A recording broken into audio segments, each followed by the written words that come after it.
combina mais com o Brasil do que ter uma pessoa completamente louca no poder. E eu vou te falar que a gente também teve a nossa piradinha. Lá em Portugal chamavam ela de a verdadeira, mas aqui no Brasil o apelido que pegou mesmo foi Maria a Louca. Em 1777, Maria se tornou a primeira rainha a governar Portugal.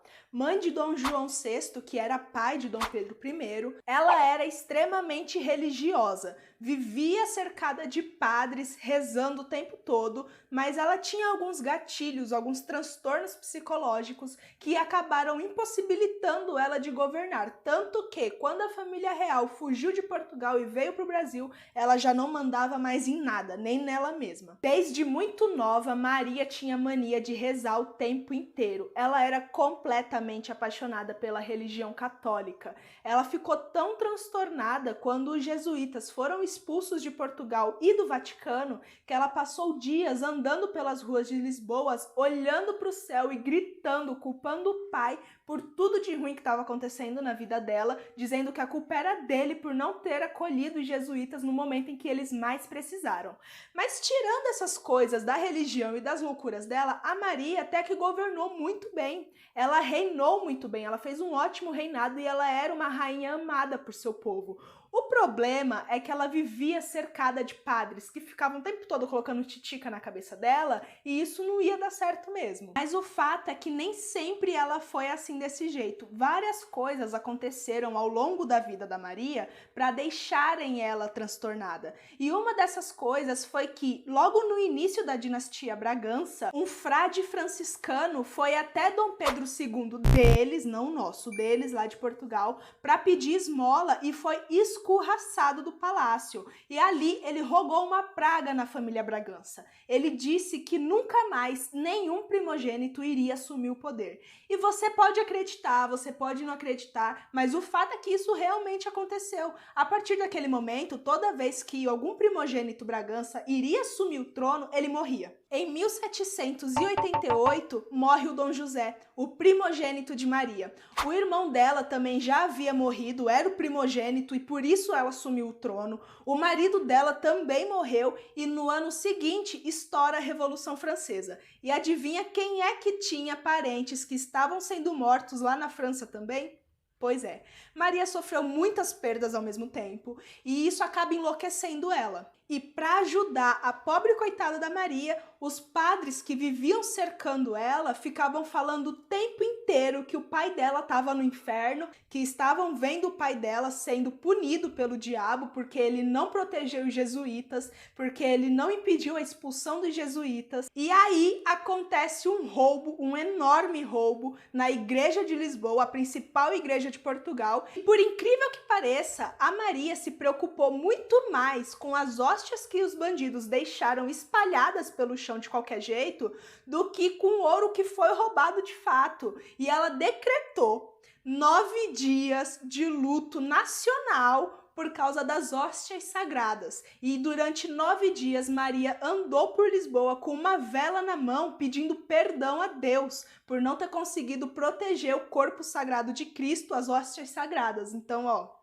e ali todo mundo começou a perceber que a Maria já não estava batendo muito bem das ideias e todo mundo começou a desconfiar da loucura que a Maria tinha dentro dela. Juntando isso com toda a melancolia que estava tendo na vida dela por causa das mortes, não ia dar coisa boa, né, gente? Fora que a Maria tinha várias variações de humor. Ela ia de um extremo ao outro em questões de segundo. Ela, uma hora, estava extremamente violenta, na outra estava extremamente calma. Ela foi fazer um pronunciamento no Senado em 1792 e passou vergonha, porque ela estava pior do que a Dilma fazendo o discurso, para você ter uma ideia. Aí tiveram a brilhante ideia de chamar o doutor Francis Willis para curar a Maria, porque dizem que ele tinha conseguido curar o Jorge III, que era lá da Inglaterra, porque ele também não era muito bem das ideias, e aí ele vai ao encontro de Maria. E ele tenta de tudo. Ele tenta vomitórios, a Maria tomava uns negócios para tentar tirar o que estava dentro dela de ruim para fora pela boca, pelo vômito, não dava certo. Tentou evacuantes, porque já que não saiu por cima, vamos ver se sai por baixo. Não deu certo. Tentou sangrias, a Maria tirava o próprio sangue dela para ver se estava no sangue, para tirar o que estava dentro dela. E depois que tudo deu errado, nada deu certo e que Francis não conseguiu, ele se tocou que a Maria já estava em um estado que não se tratava mais de curar, e sim de controlar. E Maria é colocada em uma camisa de força. A nossa querida rainha louca era profundamente depressiva, solitária e religiosa. Uma mulher que foi traída pelo próprio pai, que sofreu 8 perdas seguidas, que foi completamente abandonada quando veio ao Brasil. Para você ter uma ideia, quando a família real chegou aqui, cada um foi para um lado. Dom João foi para um lado, aí a esposa dele, que eu esqueci o nome, foi para outro lado, e os filhos dele, o Dom Pedro I e o Miguel, o irmão mais novo de Dom Pedro, foram abandonados praticamente aos cuidados da avó, que era louca. Então imagina, para uma criança de 10, 11 anos, conviver sob a tutela de uma mulher que vive numa camisa de força, que deixava a casa inteira fechada, casa não, né, o Paço Real inteiro fechado, sempre escuro, sempre à luz de velas, e ela gritando o tempo todo com variações de humor que assustavam, e assustavam muito mais quando ela estava calma do que quando ela estava nervosa, porque era algo bem perturbador, principalmente para Dom Pedro. E quando você olha para isso, você começa a entender um pouco da adolescência de Dom Pedro. Porque o Pedro, ele era aquele tipo de pessoa que, se você tá numa viela, no meio de um lugar muito pobre, bebendo umas cachaça braba, e o Pedro te vê, mesmo sem te conhecer, mesmo sem nunca ter falado com você, ele vai lá e vai beber da sua cachaça. Ele vai lá e vai conversar com você. Ele era muito boêmio, ele vivia muito nas ruas. Então isso, muitas pessoas falam que é por causa desse descaso e dessa falta de afeto que ele teve durante a infância dele. Ele não tinha isso em casa e meio que procurava isso na rua como uma forma de suprir. Mas enfim, esse é conteúdo para outro vídeo, né, gente? Que a bicha tem que saber se divulgar. Acompanhe o canal. E tem uma coisa que é interessante sobre a história da Maria também, que ela viveu a Inquisição, né? Então ela era obrigada a assistir às fogueiras. E quando eu digo obrigada a assistir às fogueiras, eu estou literalmente falando que ela era obrigada a olhar a pessoa morrendo queimada do início ao fim, até não sobrar nada. Não era aquilo de presença real, sabe? Eu tô aqui, mas eu não tô olhando porque eu não gosto, não. Ela era obrigada a assistir. E ela relatou algumas vezes que aquilo acabava perturbando ela, que ela ia dormir de noite e escutava os gritos das pessoas que estavam sendo queimadas, mesmo que ela não tivesse feito muitas coisas para mudar essa situação, né? Porque, como eu falei, ela era extremamente religiosa, ela vivia com padres falando um monte de coisa no ouvido dela o tempo todo, então ela meio que se abstinha. Mas o fato é que, quando lúcida, a Maria era uma rainha muito amada pelo seu povo, e que não que isso tenha mudado depois que ela ficou louca, até porque quando ela morreu, o pessoal lá de Portugal, aqui no Brasil nem tanto, porque quando ela chegou aqui ela já era loucona, então por isso que a gente apelidou ela desse jeito, enfim.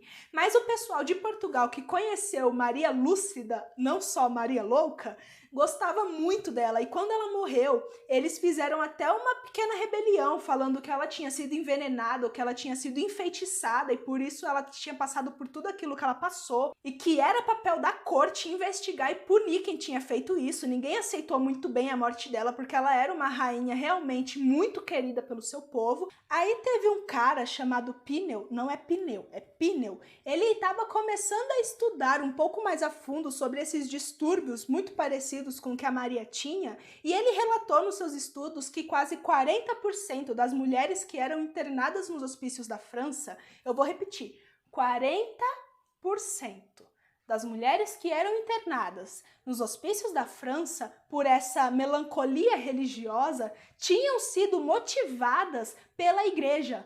Ou seja, a pressão que a igreja exercia sobre a mulher fazia ela enlouquecer. E o Pinel constatou isso nos seus estudos. Então, quando você para pensar e analisar todas as perdas que ela teve, tudo que aconteceu, a influência dos padres em cima dela, que era muito forte mesmo, que reprimiam ela o tempo inteiro, e a própria repressão da igreja, você começa a entender um pouco mais o lado da Maria. Aliás, comenta aqui embaixo se você tá entendendo, se você consegue entender por que a Maria enlouqueceu e se no lugar dela você acha que você enlouqueceria ou não. Porque eu, sinceramente, acho que sim. Que você perde 8 pessoas assim, num período muito curto de tempo, não é pra qualquer um. Não é qualquer um que supera. Ainda mais sem ajuda nenhuma.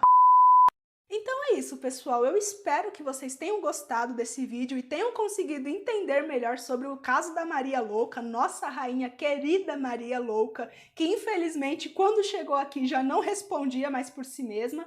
Mas se você gostou e conseguiu entender, comenta aqui embaixo para eu saber, tá bom? Se você ficou com alguma dúvida, comenta também e se inscreve nesse canal, porque você não pode perder o vídeo do Pedro, porque o vídeo do Pedro tá sensacional. Um beijão, pessoal, e até a próxima!